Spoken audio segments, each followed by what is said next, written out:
May isang bagay na wala sa insurance policy ko. At yan pa yung pinakamahal dito sa kotse ko na yan. Habang ginagawa ko tong video, may bagyo tayong paparating. Si Inday, hindi siya tatama ng direkta dito sa atin sa Pilipinas. Pero hihilahin niya yung habagat. Ibig sabihin, malakas na ulan at baha ang mararanasan natin. Kung hindi mamayang gabi, bukas hanggang weekend to. Kaya kinuha ko tong insurance policy nitong IMAX 7 standard ko. Binasa ko lahat, 11 pages. At may nakita akong hindi ko in-expect. Bago matapos tong video, malalaman mo kung covered ba talaga ang kotse mo sa baha. Magkano ang ilalabas sa bulsa mo kung nabaha ang kotse. At yung isang deadline na pag na-miss mo, wala kang makukuha sa insurance mo. At kahit hindi ka naka-EV, pakinggan mo muna to. Unahin natin yung tanong, delikado ba ang EV sa baha? Kuryente, tapos tubig. Parang common sense na delikado, di ba? Ito yung hindi masyadong sinasabi ng iba. Sa baha, mas madaling mamamatay ang mga demakina na sasakyan kesa sa mga naka-electric motor, yung mga naka-full EV. Bakit? Kasi yung makina, merong air intake yan. Pag lumusong ka sa baha, tapos pinasok ng tubig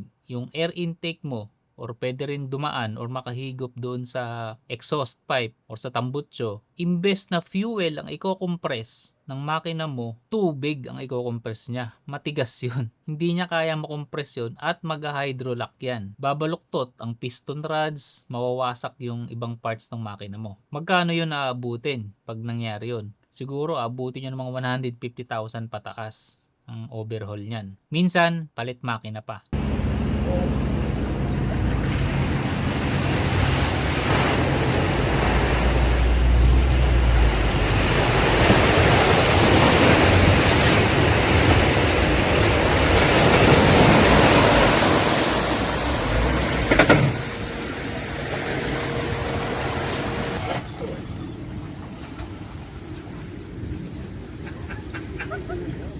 Them.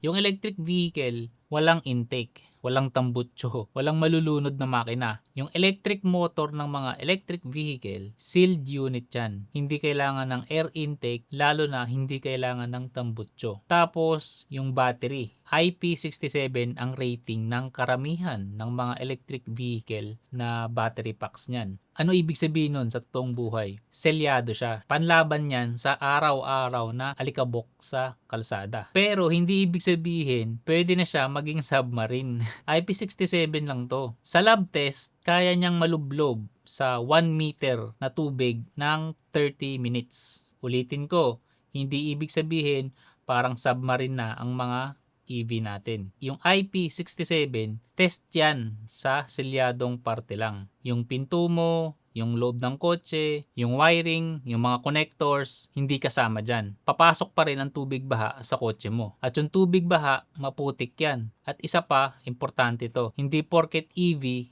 safe na ang mga naka-PHEV tulad ng Sea Lion 6 or yung mga naka-HEV tulad ng Toyota Innova Zenix. Ang mga plug-in hybrid, madalas 15 cm lang ang wading depth niyan. Hindi yan hanggang binte kasi PHEV may makina pa rin. So sa baha, dalawa ang pwedeng masira, makina at battery. Kaya kung PHEV o hybrid ka, dapat wag maging kampante. So ito yung una kong punto. Hindi tanong kung EV o makina ang mas matibay sa baha. Sa baha, walang panalo dyan. Mas matagal lang mamamatay ang naka full EV. Pero ito yung mas mahalaga sa lahat ng sinabi ko. Hindi IP67 ang tunay mong proteksyon sa baha. Itong papel na to. Ito yung comprehensive insurance ng IMAX 7 ko. Basahin natin. Hindi to actual chismis lang. Actual policy ko to. At ang Standard Insurance Company ay isa sa pinaka-legit, pinaka-mabilis pagdating sa claims at pinakamahal na car insurance dito sa Pilipinas. Punta tayo dito sa page 3, confirmation of cover, own damage, theft, acts of nature. 1,498,000 pesos ang sum insured. Page 7, acts of nature endorsement. Ito yung mismong linya. niya, basahin ko sa'yo. The company will indemnify the insured against direct loss of or damage to the scheduled vehicle caused by the perils, earthquake, typhoon,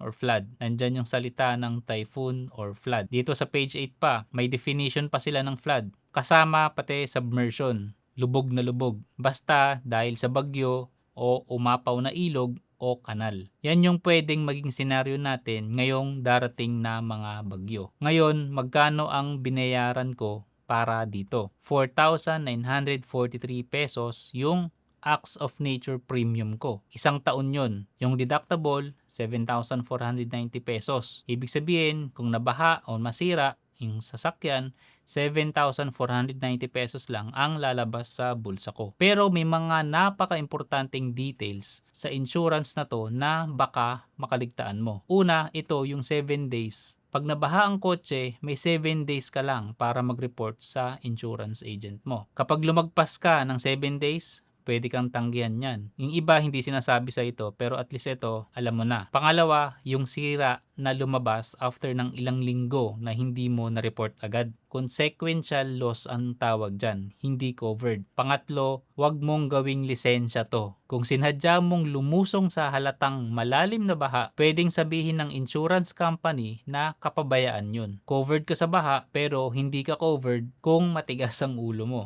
Ngayon, balikan natin yung sinabi ko kanina. Hinanap ko yung salitang battery sa buong policy ko. 11 pages to, isa-isa. Wala ni isa na binanggit na about dun sa battery. Bakit nakakakaba yun? Kasi merong issue sa India, BYD seal. 2 months old na baha agad. Denied yung claim niya. Kasi doon, mahiwalay palang battery add-ons. Yun, medyo malaki yung nagastos niya para maayos yun. Sa policy ko, walang ganong hiwalay na add-on. Yung nakasulat, scheduled vehicle, its accessories and spare parts. In short, kasama na ang battery kasi parte siya ng sasakyan. So para sigurado, tinanong ko mismo ang agent ko sa standard insurance kung kasama ba ang EV battery damage kapag nabaha tayo. Ito ang sagot niya. And yes, part siya ng AON. Kaya kung nagbabalak ka kumuha ng insurance, bago ka pumirma, isang tanong lang, ano ang hindi covered sa insurance? Ipalista mo na lahat yan. Nga pala, kung kinukuwenta mo pa lang kung kaya mo ba talaga ang EV sa araw-araw na gastos, may libreng calculator ako sa evpilipinas.com. Lagay mo lang yung mileage mo, lalabas yung totoong numbers mo dyan. Libre lang yan ha. Balik tayo kay Bagyong Inday. Ito yung gagawin ko mismo mamayang gabi. 6 na bagay lang. Una, parking. Kung alam mo sa sarili mo na ang lugar nyo ay bahain,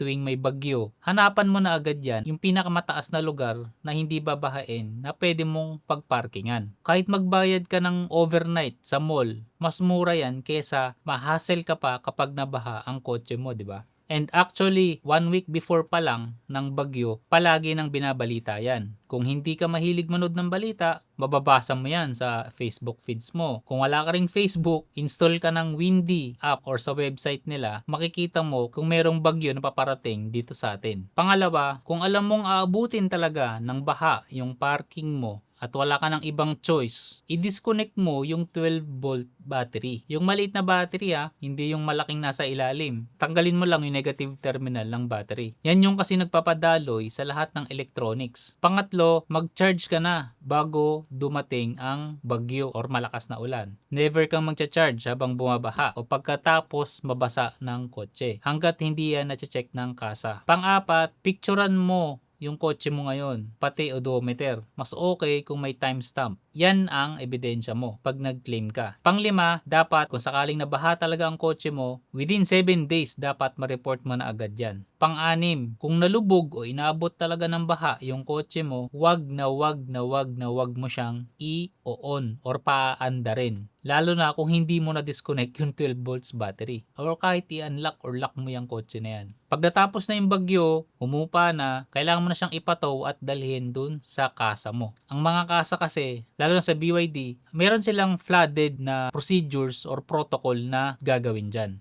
Ngayon, baka maisipan mong i-disconnect din yung high voltage battery na connection bago dumating yung bagyo o bago bumaha. Yan yung wag na wag mong gagawin. Dalawang dahilan. Una, hindi kailangan. Pag naka-off kasi ang kotse, ang mga EV, naka-open na yung contactors doon sa loob ng battery pack. Hiwalay na yung high voltage sa buong kotse. Automatic na yun. Ganun siya naka-design. Lalo na kapag nabangga ka or merong high impact doon sa kotse or kapag in-off mo ang kotse, nakadisconnect na agad ang high voltage niyan. Pangalawa, delikado. Yung mga orange na kable, yung mga high voltage cables na yan, para yan sa mga technician. May insulated gloves, may training, hindi yan DIY. At pwede pang mawala yung warranty mo. Yung 12 volts battery, basic na basic lang. Kayang-kaya mo yan i-disconnect. Pero yung high voltage, para yan sa mga technician. Sa kanila mo lang ipapaubaya. So, ligtas ba ang EV sa baha? Sa mababaw na baha, mas ligtas to kesa sa mga dimakina na sasakyan. Yan ang totoo. Pero pag 800 to 900 millimeters na yan, hanggang bewang na ang baha, walang kotseng panalo dyan. Hindi yan submarine. Iwan mo ang kotse, naka-insured yan, ikaw, hindi. Yung totoong protection mo, tuwing may mga bagyo, hindi yung battery IP67 or IP68 rating. Ang totoong protection ay yung insurance policy mo. Kaya ngayong gabi, hanapin mo yung policy mo, Toyota ka man o hybrid or EV, kasama ba ang baha or acts of nature sa policy mo? Or tinanggal mo para lang makamura dun sa policy? Ikaw na ang bahala dyan. Panoorin mo tong video ko kung bakit full EV ang kinuha ko, hindi